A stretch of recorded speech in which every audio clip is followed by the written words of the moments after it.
जी नमस्ते, मैं हूँ राकेश और स्वागत है आपका हमारे यूट्यूब चैनल एजुकेशन फायर पे। सीटेट जुलाई 2025 एग्ज़ाम को ध्यान में रखते हुए एसएसटी का प्रिपरेशन कर रहे हैं। क्लास 6, 7, 8 का इतिहास हम इससे पहले पढ़ चुके हैं। अभी जो हम वर्तमान में पढ़ रहे हैं वो पढ़ रहे हैं भूगोल, और चैप्टर नंबर 2 कल के सेशन में हम लोगों ने कंप्लीट कर लिया था। तो आज हम करेंगे चैप्टर नंबर 3 क्लास 7 का। ठीक है, चलिए ध्यान से देखना है आप सभी को। प्रश्न को किस प्रकार के प्रश्न अक्सर पूछे जाते हैं ये आपको समझना है। चैप्टर नंबर 2 से जो भी प्रश्न बने इम्पॉर्टेंट मैंने आपको करवाया था। आज के सेशन में क्लास 7 का चैप्टर नंबर 3 से जो भी प्रश्न बनेगा वो मैं आपको करवा रहा हूँ।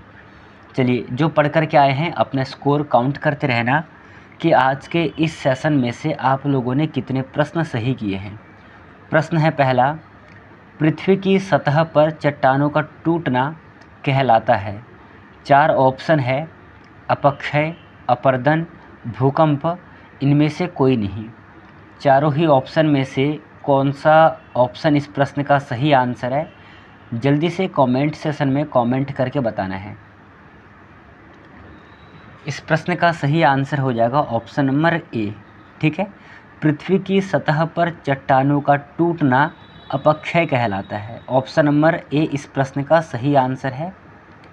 चलिए अगला प्रश्न देखेंगे। दूसरा प्रश्न है, निम्नलिखित में से कौन सा बल पृथ्वी के आंतरिक भाग में उत्पन्न होता है। ये वाला प्रश्न अक्सर प्रश्न पेपर में पूछे जाते हैं, तो अपने कॉपी में नोट डाउन करना।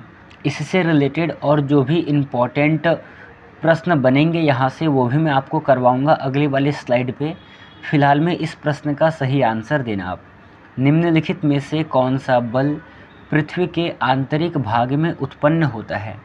आंतरिक भाग में उत्पन्न होता है, सही आंसर हो जाएगा इसका। पृथ्वी के आंतरिक भाग में उत्पन्न होने वाला बल है आपका अंतर्जनित बल। ठीक है, ऑप्शन नंबर ए इस प्रश्न का सही आंसर हो जाएगा। नाम से ही पता लग रहा है कि पृथ्वी के आंतरिक भाग में अंतर्जनित मतलब कि अंतर्घटित होने वाला जो बल है उसे हम कहेंगे आंतरिक बल। यहाँ पर ऑप्शन नंबर ए इस प्रश्न का सही आंसर है। इसके विषय में और डिटेल रूप में समझते हैं। सबसे पहले देखना, पृथ्वी की गतियाँ कितनी होती है। पृथ्वी की 2 गतियाँ है, एक है अंतर्जनित बल, दूसरा है बहिर्जनित बल। अंतर्जनित बल के भी फिर 2 भाग हैं, एक है आकस्मिक बल, दूसरा है पटल विरूपण बल। फिर ऐसे ही बहिर्जनित बल जो है इसके एक भाग है अपरदन और निक्षेपण। फिर इसके कई सारे भाग हैं, नदी, पवन, समुद्री तरंगे व हिमनद। ये सभी जो है ये बहिर्जनित बल के अंतर्गत आएगा और अपरदन और निक्षेपण के अंतर्गत आएगा। ऐसे ही जो ये भूकंप है, ज्वालामुखी, भूस्खलन, ये सारे अंतर्जनित बल है। ठीक है, ये यहाँ से 1 से 2 प्रश्न हमेशा सीटेट के एग्ज़ाम में पूछते हैं, तो यहाँ से इन प्रश्नों को आप अपने कॉपी में नोट डाउन कर सकते हैं। ठीक है, चलिए अगला प्रश्न करना है। और तीसरे नंबर का प्रश्न है आपका कि पानी, हवा और बर्फ़ जैसे विभिन्न एजेंटों द्वारा प्राकृतिक छटा को खराब कर देता है। ठीक है, खराब कर देता है, किसके द्वारा खराब होता है, वो कौन खराब करता है, इसे बताना है। तो ये सारे जो है ये प्रक्रिया है अपरदन का। ऑप्शन नंबर बी इस प्रश्न का बिल्कुल सही आंसर है। चलिए अगला प्रश्न है, जैसे ही नदी मैदान में प्रवेश करती है वह मुड़ती है। ठीक है, और मुड़ करके बड़े मोड़ बनाती है, जिसे कहा जाता है। ठीक है, जिसे कहा जाता है। हम क्या कहते हैं, यहाँ आपको चित्र में दिखाई दे रहा है कि जब नदी मैदानी भागों में प्रवेश कर रही है तो वो मुड़ रही है। ठीक है, ऐसे मुड़ती है, और जब ये मुड़ती है तो उस मोड़ को क्या कहा जाता है, ये पूछा है आपसे। यहाँ पर देखना, जैसे ये मुड़ती है इस मोड़ को क्या कहा जाता है, विसर्प। ऑप्शन नंबर जो है डी इस प्रश्न का सही आंसर हो जाएगा।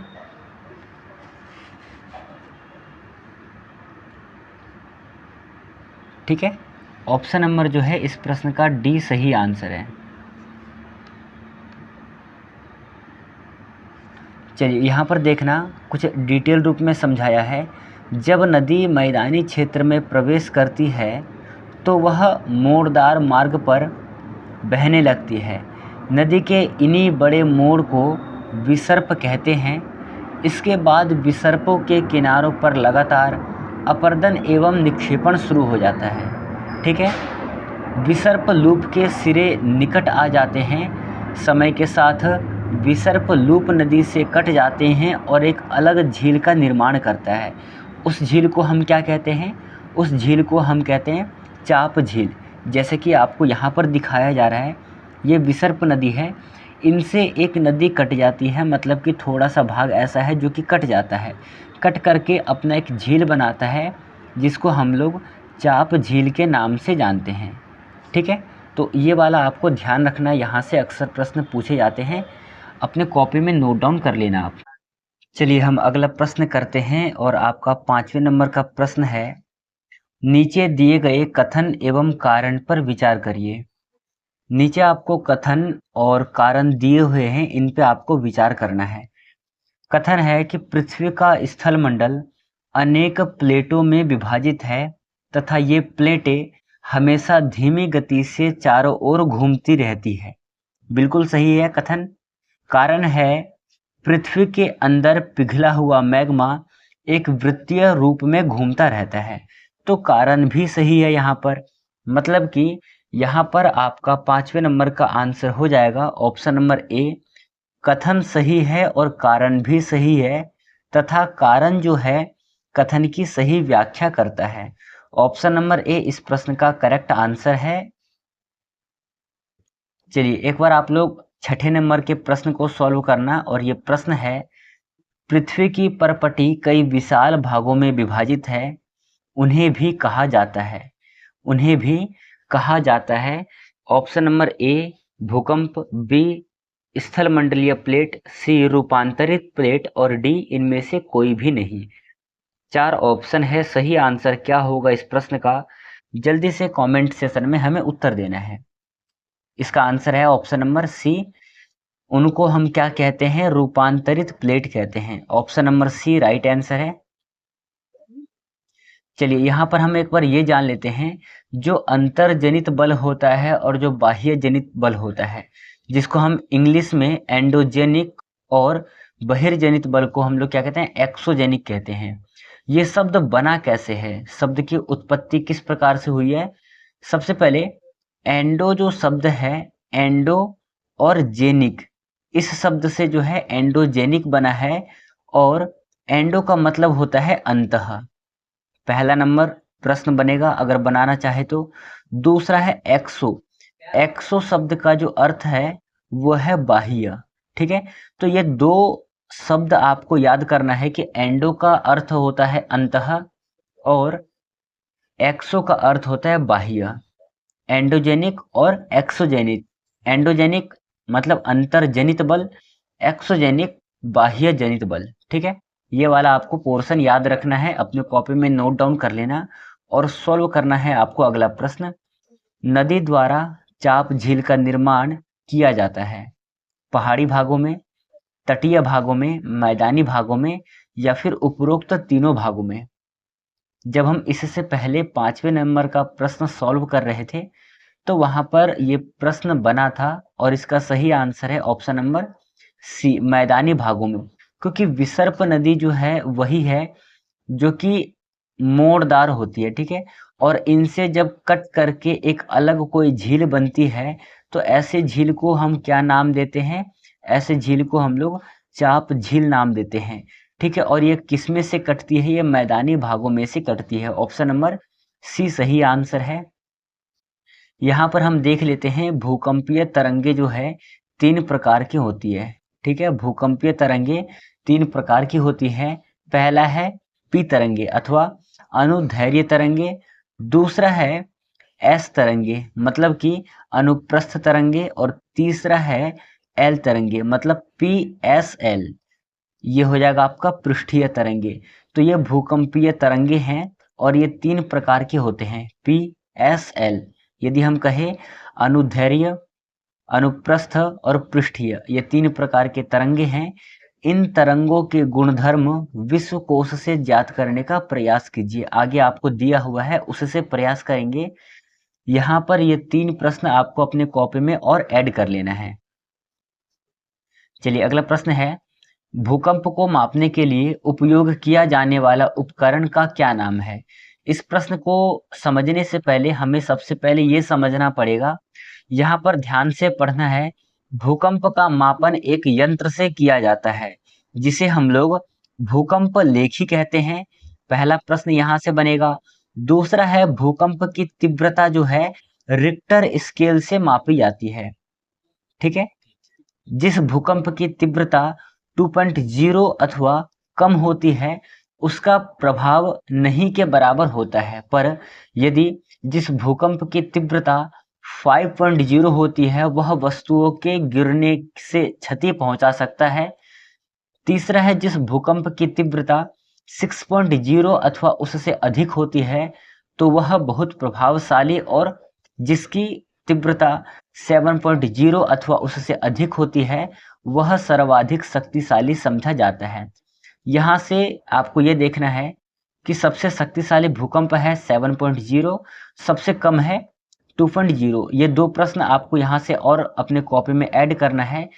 तीसरा प्रश्न है, भूकंप की तीव्रता रिक्टर स्केल से मापी जाती है, और भूकंप का मापन जो है मापन होता है भूकंप लेखी यंत्र से।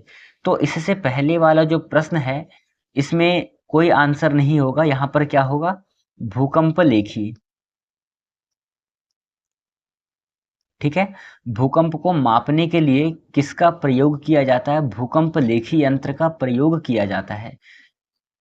चलिए अगला प्रश्न सॉल्व करना है आपको। 9वें नंबर का प्रश्न है, हिमनद द्वारा लाए गए पदार्थ जैसे छोटे बड़े सैल, रेत एवं तलछट मिट्टी निक्षेपित होते हैं।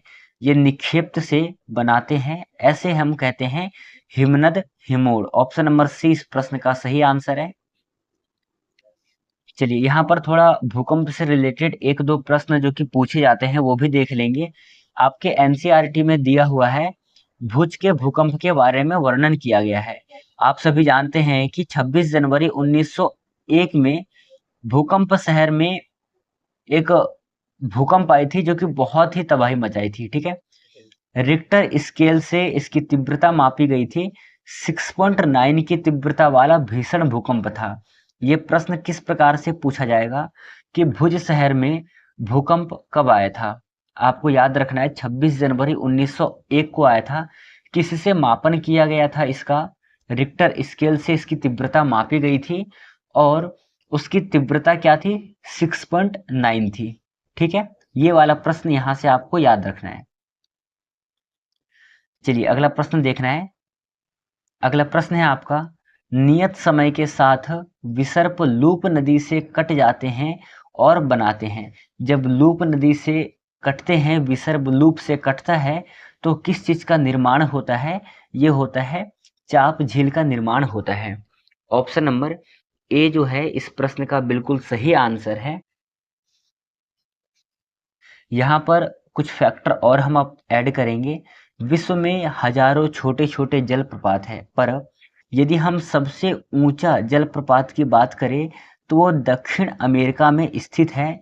नाम है उसका वेनेजुएला का एंजल जलप्रपात। ठीक है, एंजल जलप्रपात, नाम क्या है? एंजल जलप्रपात। तो यहाँ से 3 प्रश्न बनेंगे। पहला प्रश्न है कि वेनेजुएला का एंजल जलप्रपात कहाँ पर स्थित है? दक्षिण अमेरिका में। दूसरा प्रश्न, सबसे ऊंचा जलप्रपात कौन सा है? एंजल जलप्रपात है। ठीक है, एंजल में भी कौन सा? वेनेजुएला का एंजल जलप्रपात है। दूसरा है, उत्तरी अमेरिका में कनाडा तथा संयुक्त राज्य अमेरिका की सीमा पर एक जलप्रपात स्थित है जिसको कि आप सभी न्याग्रा जलप्रपात के नाम से जानते हैं। और अफ्रीका में जाम्बिया एवं जिम्बाब्वे की सीमा पर स्थित विक्टोरिया जलप्रपात है। तो 3 जलप्रपात के विषय में यहाँ पर चर्चा किया गया है। पहला जलप्रपात है एंजल जलप्रपात जो कि विश्व का सबसे ऊंचा जलप्रपात है। दूसरा जो है न्याग्रा जलप्रपात है, जो कि उत्तरी अमेरिका में कनाडा और संयुक्त राज्य अमेरिका की सीमा पर स्थित है। तीसरा है विक्टोरिया जलप्रपात, जो कि जाम्बिया और जिम्बाब्वे की सीमा में स्थित है। कहाँ पर है? ये अफ्रीका में है। ठीक है, तो ये 3 प्रश्न यहाँ से और नए बनेंगे। इन तीनों ही प्रश्नों को आपको याद रखना है। चलिए अगला प्रश्न है 11वें नंबर का। नीचे दिए गए कथन एवं कारण पर विचार करिए और विचार करके ये जो कूट दिए हुए हैं 4 ऑप्शन है, इसमें से सही आंसर पर टिक करना है आपको। कथन है आपका, पृथ्वी का स्थल मंडल अनेक प्लेटों में विभाजित है तथा ये प्लेटें हमेशा धीमी गति से चारों ओर घूमती है। पहला कथन सही है। कारण है पृथ्वी के अंदर पिघला हुआ मैग्मा एक वृत्तीय रूप में घूमता रहता है, तो कारण भी सही है। मतलब कि कथन और कारण सही है और कारण जो है कथन की सही व्याख्या करता है। ऑप्शन नंबर ए इस प्रश्न का सही आंसर है 11वें नंबर के प्रश्न का। अगला प्रश्न है 12वें नंबर का। निम्नलिखित कथनों में से कौन सा या कौन से कथन सत्य है? पहला पढ़ना है आपको, भूकंप के अंतर्गत भूपर्पटी के नीचे वह स्थान जहां कंपन आरंभ होता है उसे अधिकेंद्र कहते हैं। नहीं, अधिकेंद्र नहीं, उसे हम लोग उद्गम केंद्र कहते हैं। ठीक है, क्या कहते हैं? उद्गम केंद्र कहते हैं। मतलब कि पहला गलत हो गया आपका। दूसरा है, भूपर्पटी पर ज्वालामुखी छिद्र को जहां से लावा बाहर आता है क्रेटर कहते हैं, तो दूसरा सही है। तो यहाँ पर ऑप्शन नंबर बी सही हो जाएगा। केवल 2 सही है, पहला गलत है। अधिकेंद्र नहीं होता है बल्कि उद्गम केंद्र होता है। ठीक है, कौन सा केंद्र होता है? उद्गम केंद्र होता है। ये आप अपने कॉपी में नोट डाउन कर लेना है। चलिए अगला प्रश्न है आपका। नदी जब मैदानी भाग में प्रवेश करती है तब वह मोड़दार मार्ग पर बहने लगती है। नदी के इन बड़े मोड़ों को क्या कहा जाता है? सही आंसर है विसर्प कहते हैं। ऑप्शन नंबर ए इस प्रश्न का सही आंसर है। चाप झील क्या होता है? जब इन्हीं विसर्प नदियों में से टूट करके या कट करके कोई एक अलग होता है तो इसे हम कहते हैं चाप झील। अगला प्रश्न है, नदी द्वारा चाप झील का निर्माण किया जाता है। कहाँ पर किया जाता है? ये किया जाता है मैदानी भागों में। इस प्रश्न को हमने कर लिया है। ऑप्शन नंबर सी इस प्रश्न का सही आंसर है। तो प्यारे साथियों, आज का जो सेशन था क्लास 7th का चैप्टर नंबर 3 वो हम यहीं पे समाप्त करेंगे। लगभग पूरा टॉपिक जो भी इस चैप्टर से प्रश्न बन सकते हैं, पूरे चैप्टर को हमने इन 14 प्रश्नों के माध्यम से पढ़ लिया है। तो एक बार आप पाठ को दोबारा पढ़ करके रिवीजन कर लेना कि कहाँ कहाँ से प्रश्न बने हैं और कौन सा प्रश्न आपका रह गया है। ठीक है, और बाकी बात, यदि आप लोगों ने अभी तक चैनल को सब्सक्राइब नहीं किया है तो चैनल को सब्सक्राइब कर लेना, लाइक को कर देना और बेल आइकन को ऑन कर देना है, ताकि क्लास से रिलेटेड जो भी इंफॉर्मेशन है, सूचनाएं हैं, उसका नोटिफिकेशन सबसे पहले आपको मिले। आप एक बार क्लास को लाइक कर लेना और जिसके पास भी शेयर करना है, जो भी तैयारी कर रहे हैं उनके पास शेयर कर देना। एक आपको ज़रूरी इन्फॉर्मेशन देना है। सूचना ये है कि क्लास 7 का अभी हम भूगोल पढ़ रहे हैं। इसी से पहले हम लोगों ने एनसीईआरटी क्लास 6, 7, 8 का इतिहास कंप्लीट कर लिया था। ठीक है, ऐसे ही हम लोगों ने चैप्टर बाय चैप्टर डिस्कस किया था, चैप्टर बाय चैप्टर हम लोगों ने पढ़ा था। तो जिन लोगों ने नहीं देखा है, वीडियो के डिस्क्रिप्शन बॉक्स में आपको प्लेलिस्ट मिल जाएगा, जा करके देख सकते हैं। दूसरा ये है कि अभी हम कर रहे हैं क्लास 6 का चैप्टर नंबर 3। इसी से पहले क्लास 6 हमने पढ़ लिया है। इसमें 8 चैप्टर थे, 8 पार्ट थे। 8 पार्ट के ऊपर एक एक वीडियो बना हुआ है, एक एक चैप्टर के ऊपर, वो भी जा करके आप देख सकते हैं। फिलहाल में कल जो हम पढ़ने वाले हैं वो पढ़ने वाले हैं चैप्टर नंबर 4। ठीक है, पाठ का नाम है वायु। इस चैप्टर से जो भी प्रश्न इंपॉर्टेंट बनेंगे, सभी प्रश्नों को कल हम डिस्कस करेंगे। एक नम्र निवेदन है आप लोगों से कि आप कल चैप्टर नंबर 4 को पढ़ करके आएंगे।